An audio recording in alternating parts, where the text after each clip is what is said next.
How's it going, everybody? So I have this new feature. I guess my iPhone was updated, so every time I press record, there's a yellow flash at the top of the screen that I guess I've been staring at because I'm not used to it. So excuse me if I looked a little bit deer in the headlights when I started recording, but guys, welcome here to the channel.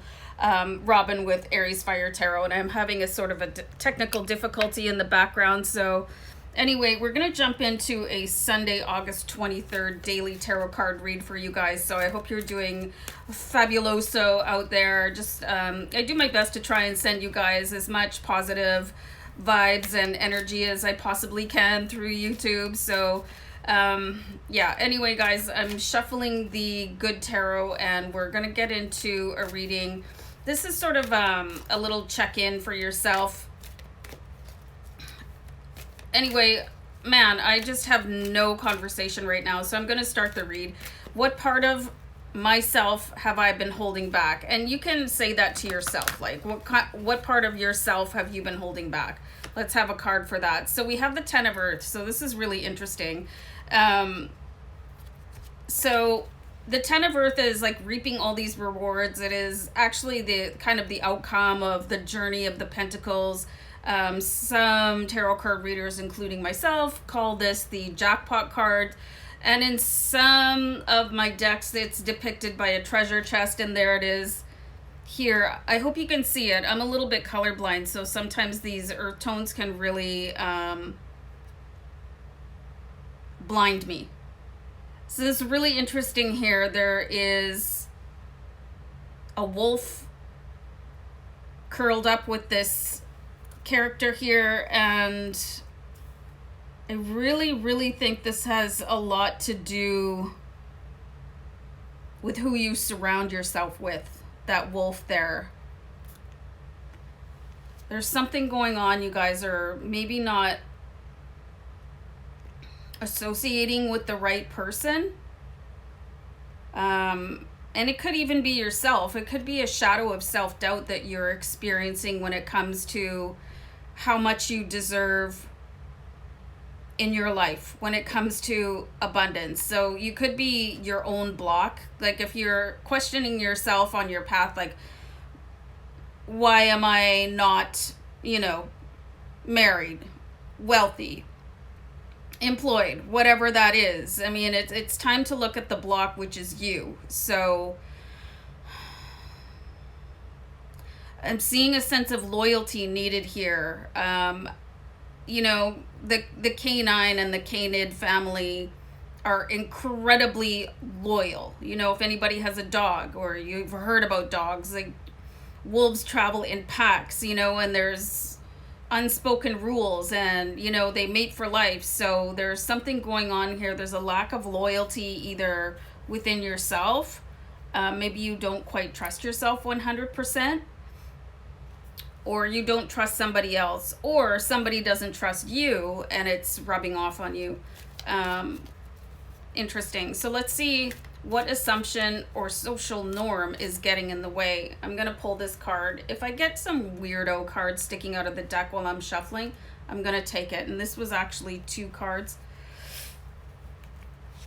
Okay, so the first card that came out is the 7 of Water, and then we have the 8 of Earth. So this is really interesting that a lot of people think that you have to be incredibly educated to be able to be wealthy, or start off, how they say that, oh, yeah, that person was born with a silver spoon in their mouth. I mean, some people are born into wealth, but at some point in their family bloodline, somebody started it all off, and they probably started with nothing. So you can start with nothing. You can start where you are. You can raise the bar. You can teach yourself the law of attraction with the 8 of Earth here. You can open up yourself to understand that there's options available to you. You don't have to be born into wealth or abundance or love. Everybody is born into such different circumstances, and I don't know what your family was like. If you had a good family, you're very, very lucky. And maybe you were taught that things are not available to you. And then also the crowd mentality on wealth is also divided, you know, that some people are able to have it and some people aren't. So if you're trying to achieve something, what do you believe just because you were taught it? You know, maybe it's time to unlearn specific things that were brought to your attention during your childhood, you know, and also these things are put in place strategically by government and very rich people also. So don't believe the lie that you are not entitled to whatever kind of abundance that you would like to have come into your life. And I'm going to go on a pause and move the fan because, yikes, hold on. A little bit humid here today. So anyway, so let's see what new attitude will propel you bravely forward. And remember, what you're seeking is your ultimate abundance. And this is in any area of your life. It does not have to mean money. But, I mean, money is a good start. So what new attitude will propel you bravely forward? Let's have one more card here.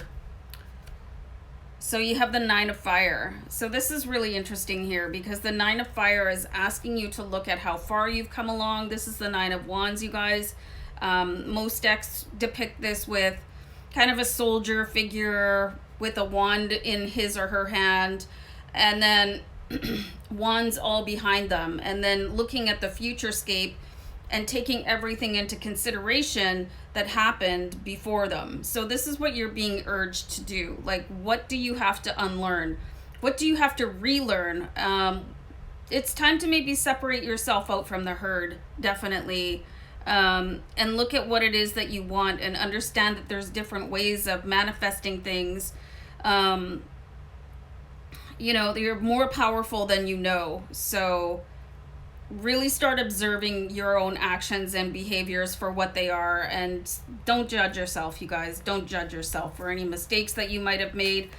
Don't judge your parents or other people. They're just behaving in the way that they have been taught to behave. And if you're able to break free from that and really escalate and elevate your lifestyle, then go for it. So how can you express yourself more fully? And let's have one card for that. So we have the Seven of Fire here, and the Seven of Fire is the Seven of Wands, right? And the Seven of Wands is that person with their back up against the wall, and they've got one wand in front of them, and they're defending themselves against all this other incoming, like, strikes from other wands. But in the good tarot, of course, it's depicted with a beautiful, charming unicorn, and he's being different, you know, he's expressing himself. Like, unicorns are what, you know, are they real, are they not? But everybody loves a unicorn, and they're so different, and they're just doing their own unicorn thing. So I mean, it's time here to really take a break from societal norms and what you may have been taught to believe with what you deserve or what life is serving you and how you want to move forward. Like, take a break with that Nine of Fire and start defending yourself, your own true inner calling that you probably feel, but not 100% sure what to do about it. So it's time to start following your own path. Some people might say you might march to the beat of a different drummer, but that's okay. That's what you're here to do. You're here to walk your own abundant path. And just as an aside here, guys, you do have 2 sevens in the reading, 7 of earth and 7 of water. So you might want to check out angel number 77 after the reading, and then really start striking out on your own path, what feels right for you, and not just because this was something that you learned at home or in school, in the workplace, or from your government. Okay, guys, so I'm going to give it a wrap up here, and take care and have the best day ever. Okay, bye. Bye.